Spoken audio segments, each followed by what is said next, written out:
बसंत पंचमी की आप तमाम श्रद्धालुओं को हमारे जनक्रांति भारत न्यूज परिवार की ओर से तहे दिल से धन्यवाद और हार्दिक शुभकामनाएं।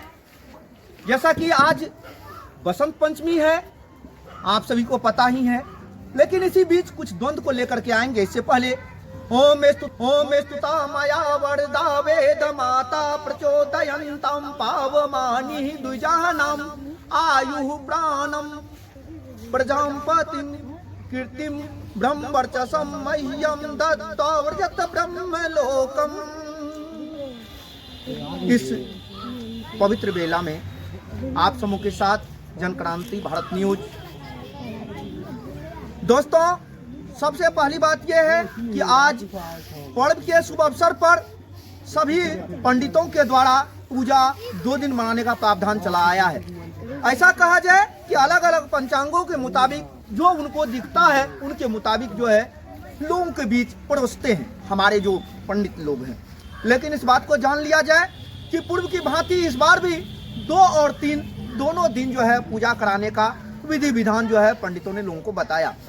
लेकिन हमें इस बात की जानकारी हो कि अभी जो है नारायण पब्लिक स्कूल सह यहाँ के सुपौल जिला के छातापुर प्रखंड अंतर्गत जितने भी कोचिंग संस्थान थे, ट्यूशन सेंटर थे, सबों ने एक साथ मिलकर के बैठक की।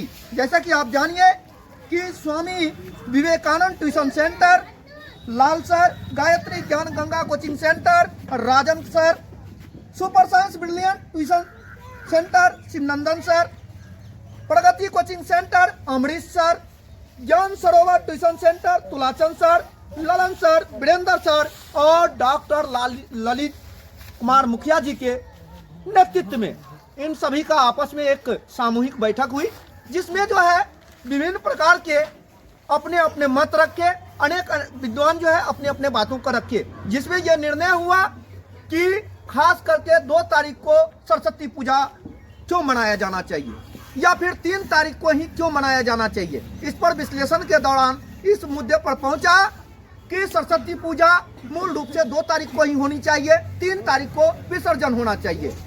कैसे इन विद्वानों ने अपने अपने वक्तव्य को रखा, इस बात को जानना जरूरी है। वो ये था कि सरस्वती पूजा जो है खास करके पंचमी जो है 3 तारीख को 9:45 तक या फिर और पंचांगों के मुताबिक 6:45 तक, मतलब अलग अलग पंचांगों का अलग अलग मत था। तो उसमें जो है षष्ठी अर्थात पंचमी रहता है, फिर षष्ठी में प्रवेश कर जाता है। अतः 9:45 तक 3 तारीख को जो पूजन करवाए तो वो पंचमी में पूजन हुआ। उसके अलावा आपने पूजन करवाया तो वो षष्ठी में हुआ। तो षष्ठी में जैसे हुआ पूजन, तो अब अगर आप 4 तारीख को विसर्जन करते हैं तो उस समय जो है आप सप्तमी में विसर्जन कर रहे हैं। तो षष्ठी में आप पूजन किए और सप्तमी में विसर्जन हुआ। यह बात निकल करके सामने आई। उसमें जैसा कि अगर 2 तारीख को पूजन किए आप या 9:45 3 तक किए आप तो पंचमी में आपने पूजन किया, षष्ठी में मां शारदे का विसर्जन किया।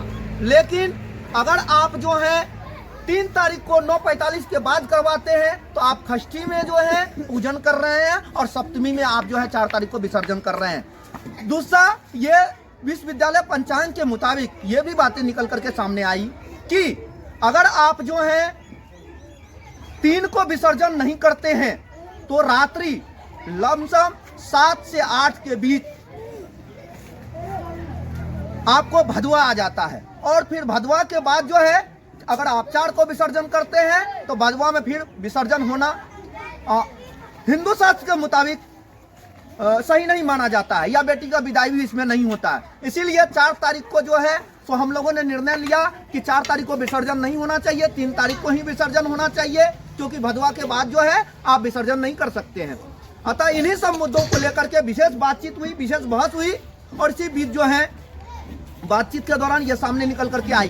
दूसरी बात है कि पंडित लोग ये कहते हैं कि कोई बात नहीं है 4 को ही विसर्जन हो, तो फिर आपके पास कहने के लिए ये शब्द नहीं है कि क्या आप जो है भदवा में ही मूर्ति विसर्जन करने के लिए कहते हैं। अगर ऐसा कहते हैं तो फिर आपकी मानसिकता है। लेकिन हम लोगों के मुताबिक जो निकल करके आया, सारे विद्वान जनों के जो द्वारा निकल करके आया, ये बात हम लोगों ने आपके सामने रखा।